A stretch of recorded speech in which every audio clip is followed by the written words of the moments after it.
여러분 안녕하십니까? 가까우면서도 멀게만 느끼던 포항시와 경주시 자치단체장들이 오가면서 형산강 프로젝트를 추진하자고 약속을 했는데요. 경상북도가 적극 힘을 보태면서 프로젝트의 윤곽이 드러났습니다. 보도에 김철승 기자입니다. 먼저 경주시장이 포항시를 방문합니다. 이어 포항시장이 간부들을 대거 동원하고 경주시를 답방하면서 두 단체장이 손을 맞잡았습니다. 이런 만남을 통해 두 도시는 형산강 프로젝트를 추진하기로 했고 경상북도가 힘을 보태면서 사업에 탄력을 받았습니다. 마침내 형산강 프로젝트의 기본 계획이 나왔습니다. 국토연구원은 8대 추진 전략에 40여 개 사업을 도출했습니다. 주요 사업은 부조역 철도를 이용한 상생 비엔날레와 형산강의 날 제정, 부조마을까지 포항 크루즈 운항, 포항과 경주에 각각 인도교 한 곳 조성 등입니다. 형산강의 역사, 문화, 환경생태, 산업자원을 활용해서 두 도시가 상생 발전하는 선도 사업을 발굴하는 데 초점을 두었습니다. 경상북도는 올 12월에 최종안을 확정하고 궁극적으로 국가 사업으로 만들어 예산을 집중 투입하기로 했습니다. 향후 전 관계부처와의 국비 확보 사업이나 대규모 종합 프로젝트 사업의 예타 사업이나 국가 사업화 부분들을 본격적으로 진행할 계획입니다. 이미 일부 사업은 추진에 들어갔습니다. 올해 랜드마크 등 2건에 130억 원, 내년에도 수상 레저타운 조성 등 7건에 394억 원의 예산이 편성됐습니다. 경상북도는 형산강 프로젝트를 새로운 상생 모델로 만들기로 했습니다. MBC 뉴스 김철승입니다. 경주시의 복합 스포츠단지 찬반 논란을 어제 보도해드렸습니다만 이렇게 종합운동장을 짓고도 제대로 활용도 하지 못한 채 빚더미만 떠안게 된 사례가 많아서 신중한 사업 추진이 필요해 보입니다. 김영일 기자가 보도합니다.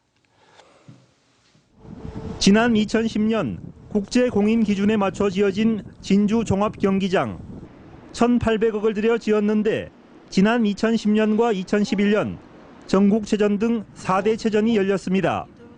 하지만 이후 전국 대회를 유치하지 못한 채 경기장 본연의 목적으로는 거의 사용되지 않고 있습니다.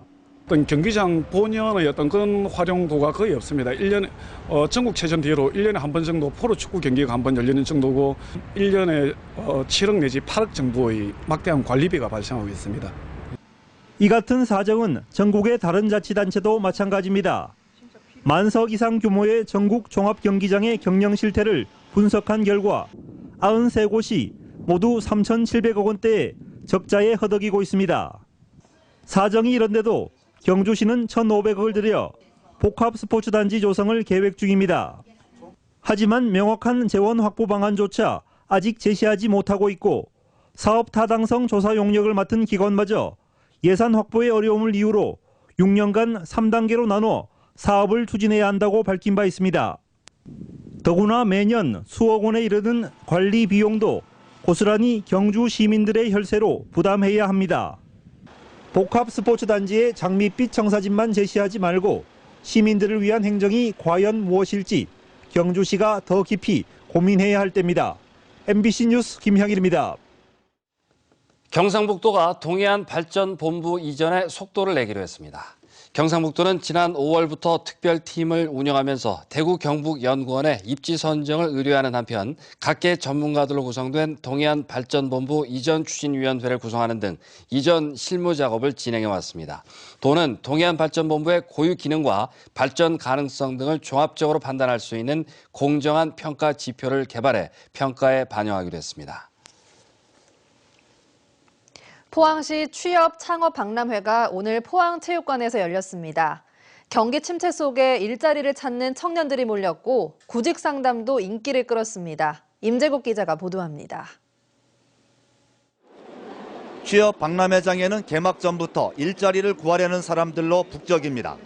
창구마다 접수를 기다리는 긴 줄이 이어졌고 긴장감 속에 면접이 이루어집니다.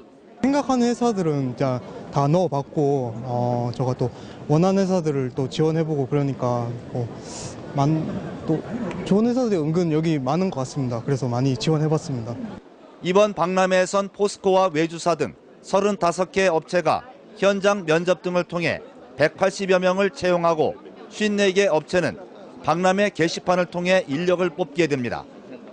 지역 대학 등에서 따로 마련한 직업 체험과 창업 컨설팅, 일자리 상담도 큰 인기를 끌었습니다. 저는 여기 여성 일자리가 아무래도 여성들한테는 주부들한테는 쉽게 다가갈 수 있어서 도움이 많이 되는 것 같아요.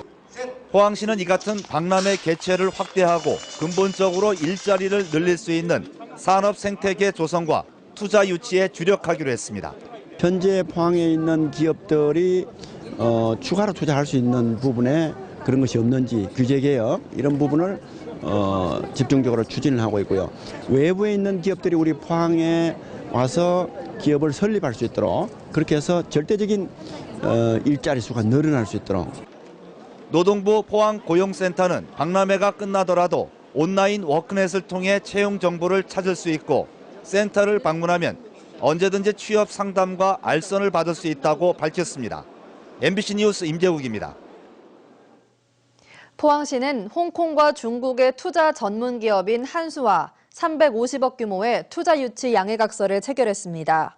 한수는 영일만 4일반 산업단지 11만여 제곱미터의 터에 오는 2017년까지 공장을 지어 건축 자재용 석제품을 만들어 국내에 판매하고 나아가 해외에도 수출할 계획입니다. 한수는 홍콩 한수 국제투자유한공사와 중국 한수 문화전파유한공사 그리고 한수 코리아 등 3개사를 통합하는 명칭으로 경영 컨설팅 및 투자를 전문으로 하는 기업입니다.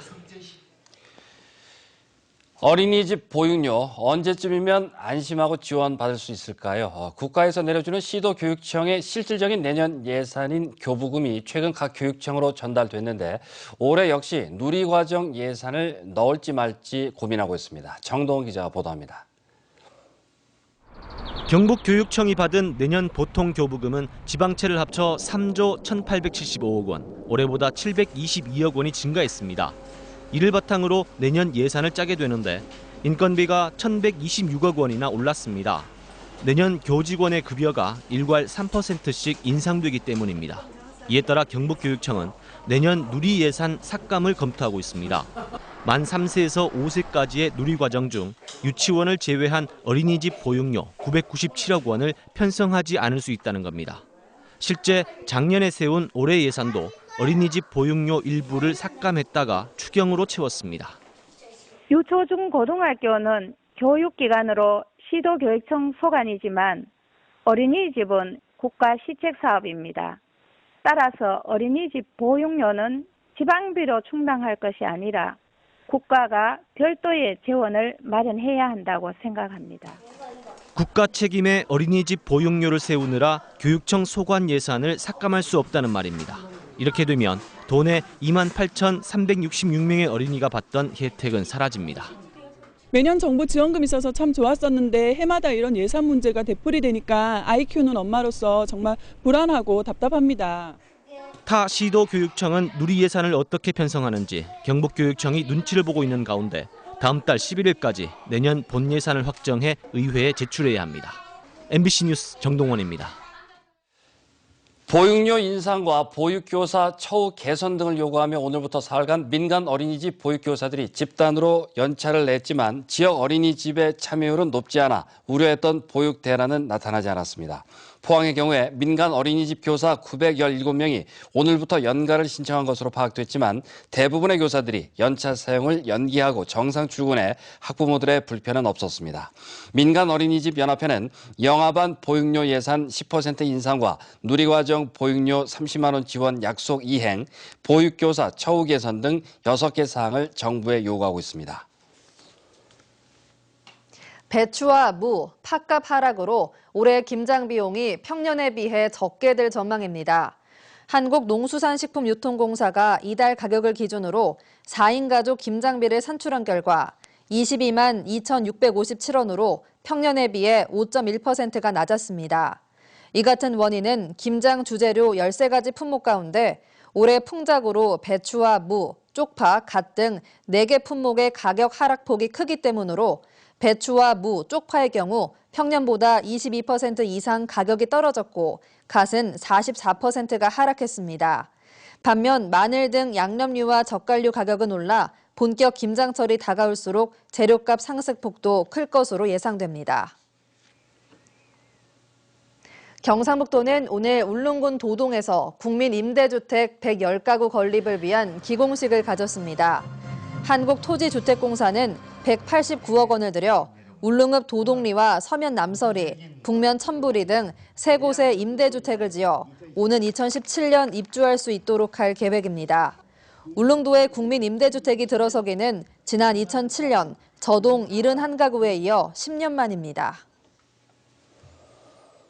지난 21일 경찰의 날 철길로 뛰어든 장애인을 구하려다 순직한 고 이기태 경감에게 LG복지재단이 LG의인상을 수여하고 유가족에게 위로금 1억 원을 전달했습니다.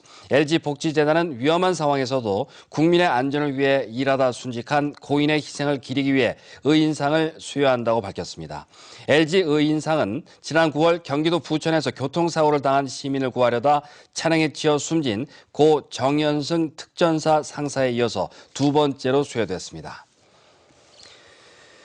경주시 통합관제센터의 실시간 모니터링으로 40대 차량 터리범이 경찰에 붙잡혔습니다. 경주시 통합관제센터는 지난 23일 오전 0시 10분쯤 동천동의 한 아파트 인근에서 차량에 침입해 금품을 훔치고 도주하던 45살 이모 씨를 실시간으로 모니터링으로 신고 20분여 만에 검거했다고 밝혔습니다. 경주시는 문화재와 주택가 등에 CCTV 1,300여 대를 설치해 24시간 운영하고 있습니다. 오늘 경북 동해안 지역은 맑은 가운데 조금 쌀쌀했는데요.